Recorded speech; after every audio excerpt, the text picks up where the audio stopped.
Hora de conversar com o Rodrigo Orengo. Supremo mantém a suspensão das emendas parlamentares. Isso pode parecer parte daquele cabo de guerra, né, com o Congresso Nacional. Agora, o fato é que os congressistas não conseguiram apresentar medidas para promover a transparência desses gastos, né, Orengo? Bom dia para você.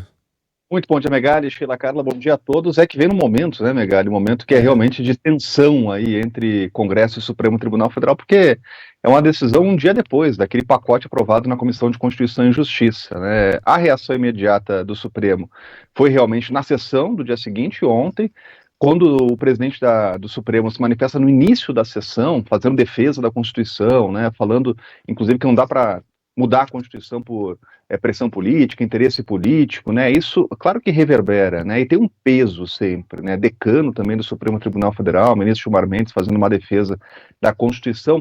Agora, Megali, a gente vê que essa história das emendas, ela vai se arrastando, né? Já virou uma novela, porque esse não é o primeiro adiamento, já tivemos outro adiamento, porque um prazo foi estabelecido para se chegar a um novo parâmetro de emendas parlamentares para dar mais transparência. E esse é um assunto que mexe muito com o deputado, com o senador, com parlamentares aqui, que tinham um acesso muito mais fácil a recursos do orçamento. A chamada emenda PIX, emenda de comissão, né, a emenda impositiva, né, esses instrumentos eles estão suspensos pelo Supremo Tribunal Federal, pelo ministro Flávio Dino. Tem que lembrar que essa é uma decisão que já passou pelo plenário. O plenário já chancelou a decisão de Flávio Dino e agora ele conduz lá uma tentativa de conciliação com o Congresso Nacional. Novas propostas foram apresentadas pelo Congresso, em conversa com o governo, inclusive, e o ministro entende que até este momento não há transparência.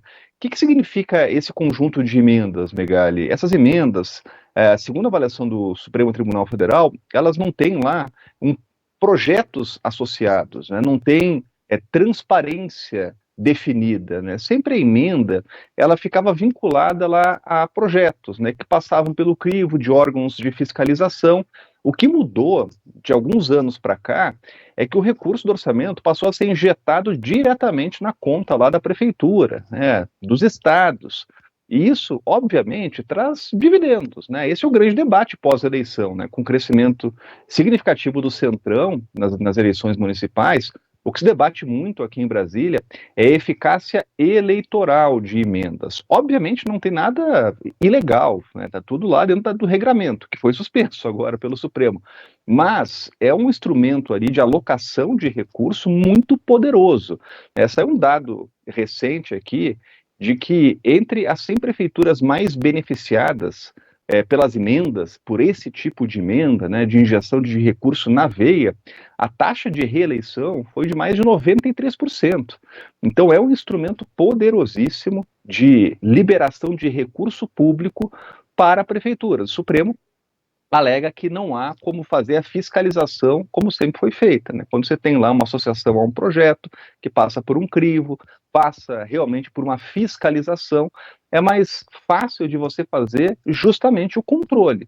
Agora, quando o recurso é jogado direto na conta lá dos estados e prefeituras, né, aí o controle fica realmente muito mais difícil, né? Esse lastro para identificar a possível irregularidade.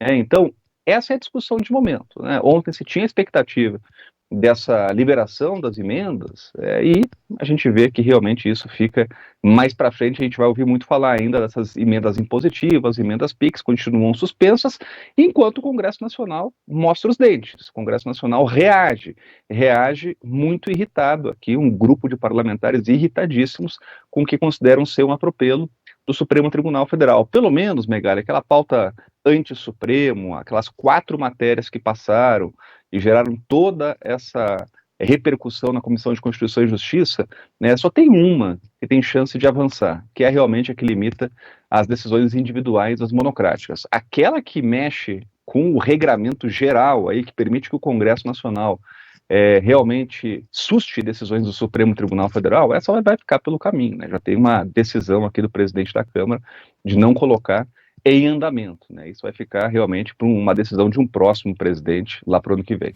E com todo respeito, o Congresso está irritado, está nervoso, tira a roupa e pisa em cima.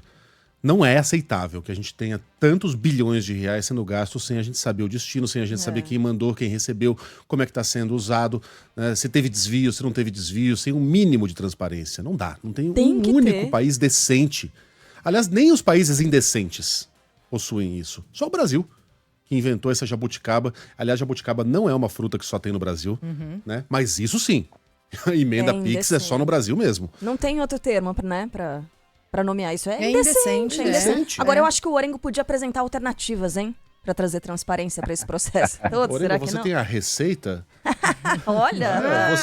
Você tem a receita para o bom uso da verba pública, Orengo? A grande discussão aqui é retomar o regramento anterior, né? Mas aí entra naquelas questões, olha, né, antigamente o governo tinha muito mais poder, porque ficava lá realmente com a palavra final para a liberação dessas emendas, o Congresso Nacional alega lá que tem que ter independência.